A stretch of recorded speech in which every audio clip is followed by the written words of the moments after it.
अस्सलाम वालेकुम। ऋषि सुनक को यूके का नया प्राइम मिनिस्टर डिक्लेयर कर दिया गया है।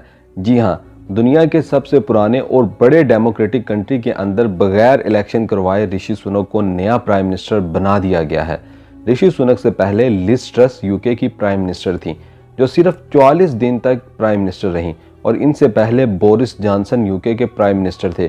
2 माह के अंदर अंदर यूके के 3 प्राइम मिनिस्टर्स चेंज हो चुके हैं। आखिर यूके में ऐसा क्या पॉलिटिकल और इकोनॉमिक क्राइसिस है जिसकी वजह से इनके प्राइम मिनिस्टर्स चेंज हो रहे हैं? आइए इस वीडियो में समझने की कोशिश करते हैं। Privilege of my life to be able to serve the party I love.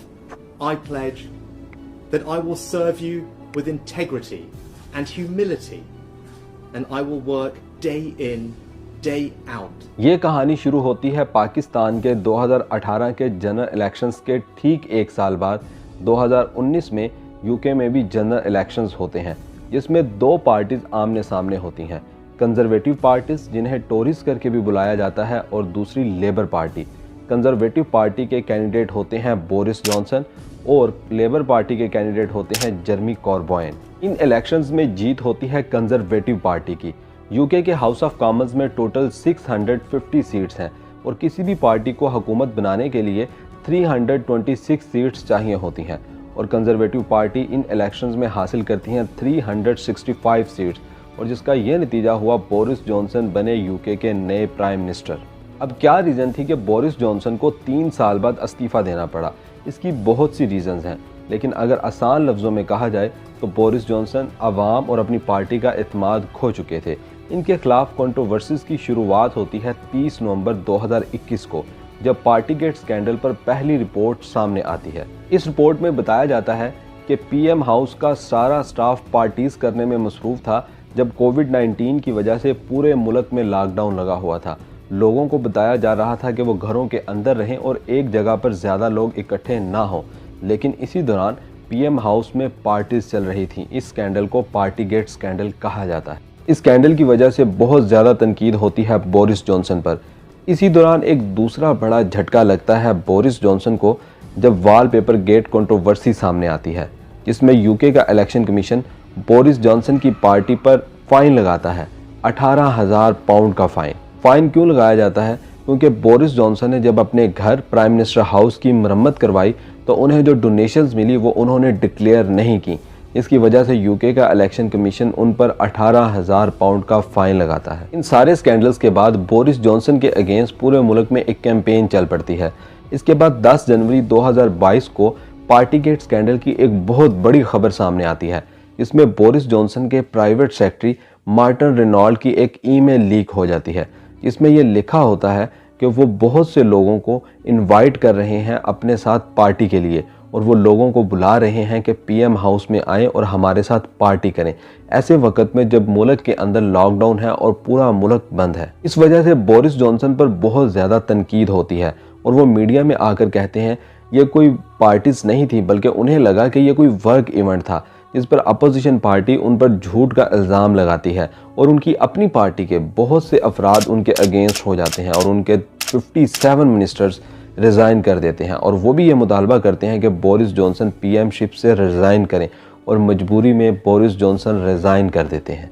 यहाँ पर एक बात नोट करने वाली है दोस्तों, यूके के अंदर न सिर्फ इलेक्शन कमीशन अच्छे तरीके से आज़ादाना काम कर रहा है, बल्कि वो पार्टीज़ को फाइन भी लगा देता है। अब कंजर्वेटिव पार्टी में ये बहस शुरू होती है कि नेक्स्ट प्राइम मिनिस्टर कौन होगा। तो इसका प्रोसीजर ये होता है कि कंजर्वेटिव पार्टी में जो लीडर्स 100 एमपीज़ की सपोर्ट शो करवाएंगे उनके दरमियान वोटिंग होगी, और जो विन करेगा वो यूके का नया प्राइम मिनिस्टर होगा। तो इस तरह 2 लीडर्स सामने आते हैं।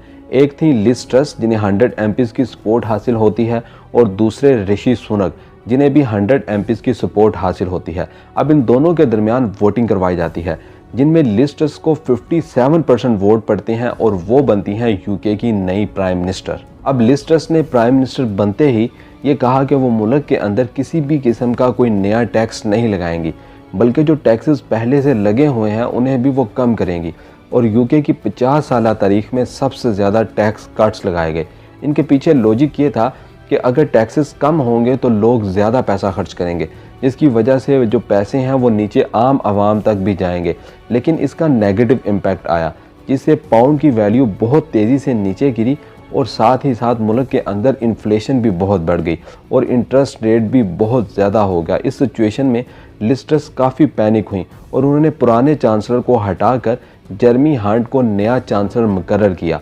जेरेमी हंट ने आते ही लिज ट्रस की तमाम पॉलिसीज़ को रिवर्स कर दिया और तमाम टैक्सेस को दोबारा बहाल कर दिया, जिसकी वजह से लिज ट्रस पर बहुत ज़्यादा तनकीद और अपोजिशन ने यह मुतालबा किया कि लिज ट्रस अपनी पोजीशन से रिज़ाइन करें और उनकी अपनी पार्टी के बहुत से लोग उनके ख़िलाफ़ हो गए, जिसकी वजह से मजबूरी में लिज ट्रस ने सिर्फ 44 दिन के बाद प्राइम मिनिस्टरशिप से रिज़ाइन कर दिया और ये यूके की सबसे कम पॉपुलर प्राइम मिनिस्टर रही हैं। अब कंजर्वेटिव पार्टी के सामने दोबारा से नए प्राइम मिनिस्टर को इलेक्ट करने की बारी आती है।